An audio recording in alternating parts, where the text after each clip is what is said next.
So now we are in the eighth chapter, and eighth chapter is one of the chapters which are ending the book. So now we are provided with the Flannery himself. In the first part, when I started reading the eighth chapter, I was feeling that time doesn't exist because he was thinking and talking and pondering all at once. At the same time, their events were happening.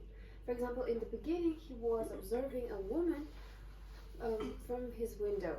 The woman was reading, and when I was presented with this image, with the image of a woman who is reading, I immediately thought of Ludmila, as if that probably he's observing her. I agree with you because I had exact same thoughts when I was reading. I actually made a note, like Ludmila, since there is the line, since I have become a slave, lovebird of writing, the pleasure of reading has finished for me. And that was exactly the same thing that Ludmila was saying. She said, like, there is the side of writers and the side of readers. And I mentioned this place like Ludmila.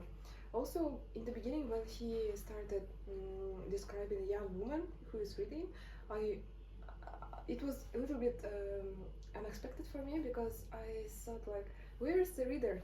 Where is another reader? A little bit confusing. So, and then we knew that this is a diary.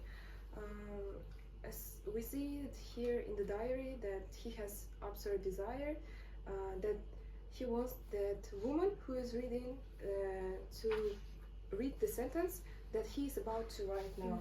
So his imagination goes on, and he imagines, like, if he wrote something scary and she got scared, and he wants to make it horrorful.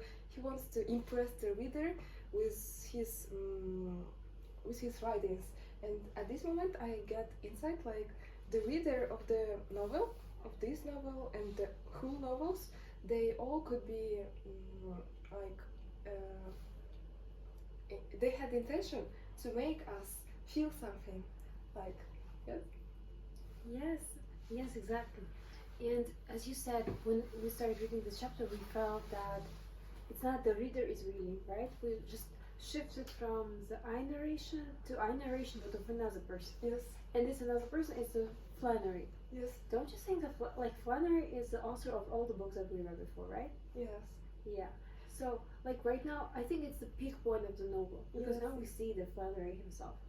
Again, yes, also I found the similarity between Flannery and the reader, because they are both obsessed with Ludmila, who is reading. They are both, like, watching her and just getting pleasure from her posture, like, when she is reading. They are so excited about her. Also, I noticed the cycle, like,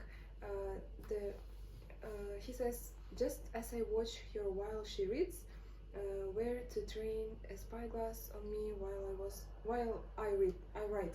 Like, he is observing her and she is observing him. This is a cycle that he would like to be. Yes. Yes. And then we see that they are not only the ones obsessed with Ludmila, right? Morano was also had, like, connection with her in the past, but we are not presented to it yet. And here, like, the main like theme of the eighth chapter is the struggle of a writer to write.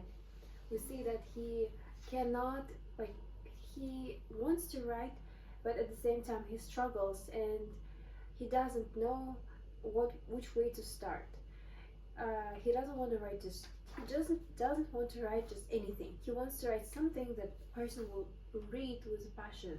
And as you said, he was picturing that woman reading it, and by looking at her reading it, he really wanted to write something that would be worthwhile to read like this, but he cannot do it. So I think it's the point where any writer can be in their lives, when they at some point just feel not enough, and they know that people expect something from them, that people expect something more from them, but they cannot just step out. And then I remember one point where he was describing a writer, like a good writer, productive, and one which is not productive. And he said that a productive writer is someone wants to read a book that will be read like that woman is reading that.